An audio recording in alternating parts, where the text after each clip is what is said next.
The Berenstain Bears get stage fright. Most little bears like to play, to show off, read aloud, and to sing. But on a stage in the spotlight for some, the play's not the thing.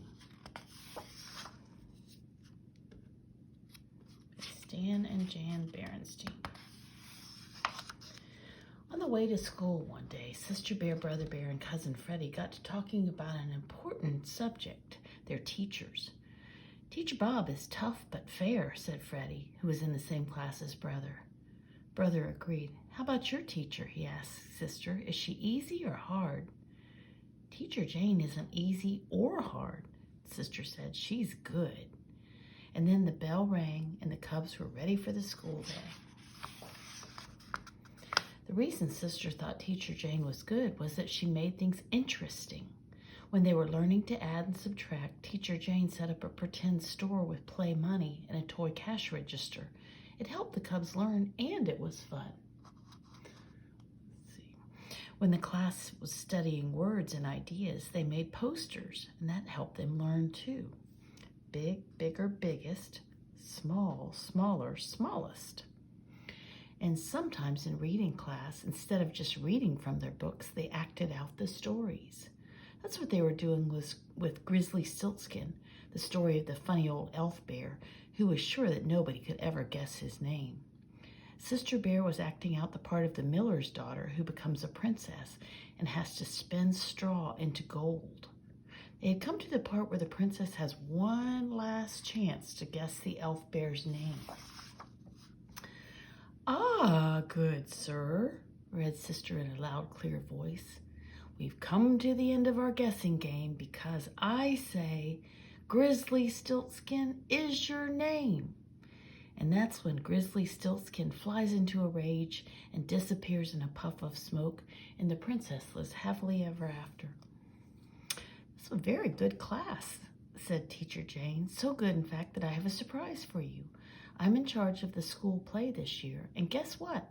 The play is going to be Grizzly Stiltskin, and some of you will have parts in it." Then she gave out the parts. One of them had Sister's name on it. What fun, what excitement. Sister was going to be in the school play on the auditorium stage with scenery and costumes and makeup and everything. It turned out that Brother and Freddie had gotten parts too. Brother was going to be the woods bear who finds out the elf bear's name, and Freddie was going to play the part of Grizzly Stiltskin himself. "Who are you going to be?" Freddie asked Sister. When Sister, who hadn't even thought to look, turned her apart, it said, "The princess." "Wow," said Brother and Freddie, "that's the main part." "Well, how about that?" said Papa Bear when he heard the news. "My little princess is going to play the part of a princess. Say, we'd better tell Grizzly and Gramps and Gran and Uncle Willie and Aunt Min." "Calm yourself, dear," said Mama, taking Papa aside. "Sister has a lot of work ahead of her, and she doesn't need a lot of fuss and excitement." Said Papa. "You're absolutely right, my dear." "Now, why all the fuss?" said Brother. "It's just a dopey school play. I already know my whole part." "Hear me, O princess. I was deep in the forest, and this is what I heard. The princess's firstborn shall be mine. If she had guesses 9 times 9, she could not win this guessing game, 'cause Grizzly Stiltskin is my name." "See," he said, "nothing to it." But Sister wasn't so sure. She was beginning to feel a little nervous about the whole thing.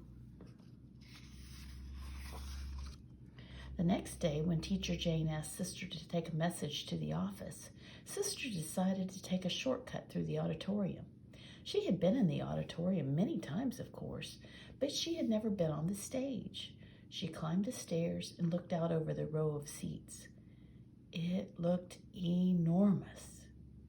And then she imagined all the seats filled with everybody in the school, and Grizzly Gramps and Gran, and Uncle Willie and Aunt Min.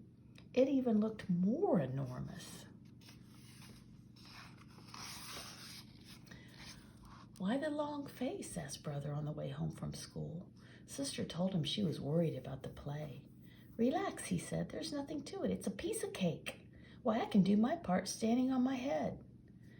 "Look, hear me, O princess. Hear me, O princess, hanging from a branch, and from inside a hollow log. Hear me, O princess. Cousin Freddie and the gang thought brother was pretty funny, but sister didn't even smile. That evening, sister's worries all came out. Reading a part in a class isn't the same as getting up in front of the whole school. And I have to learn it all by heart, she wailed. How am I ever going to do it? The same way you learn anything else, said Mama, line by line, page by page. Papa and I will help you. Besides, you already know lots of things by heart. The alphabet, dozens of songs and rhymes, the Pledge of Allegiance. Why, I bet you know enough things by heart to fill a book. You already know the story.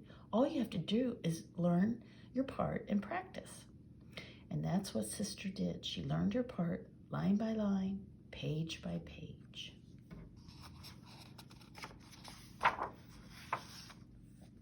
And she practiced. She practiced in her room in front of her toys. Oh, good sir. She practiced in the field in front of her forest friends. We've come to the end of our guessing game. She practiced in front of Mama and Papa. Because Grizzly Stiltskin is your name. That was wonderful, sweetie, said Papa, applauding. Letter perfect. Ooh, look at her costume.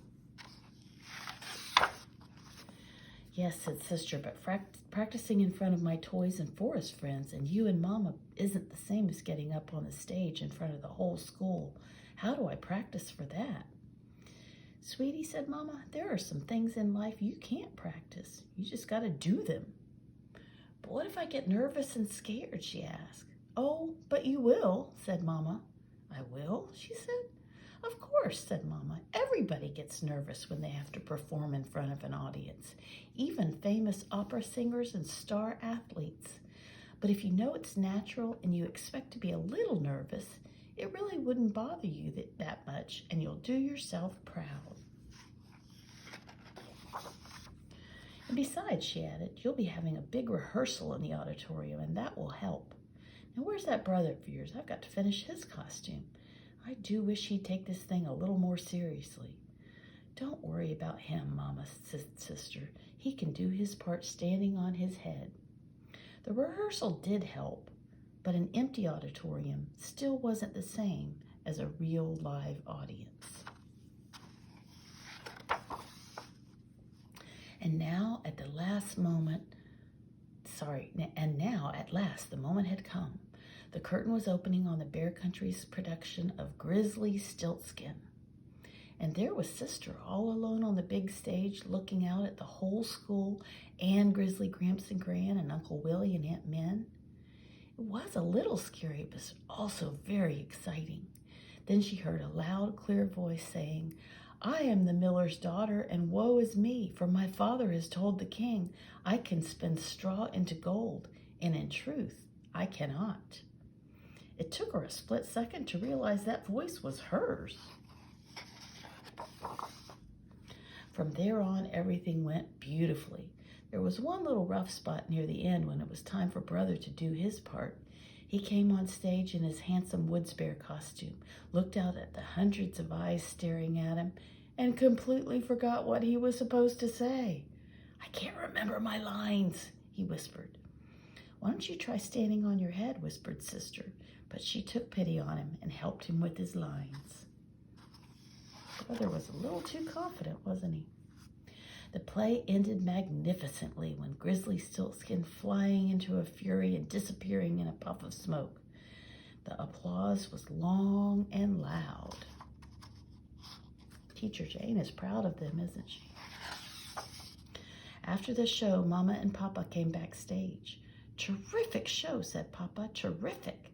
Congratulations, said Mama, on a job well done. A piece of cake, said Princess Sister.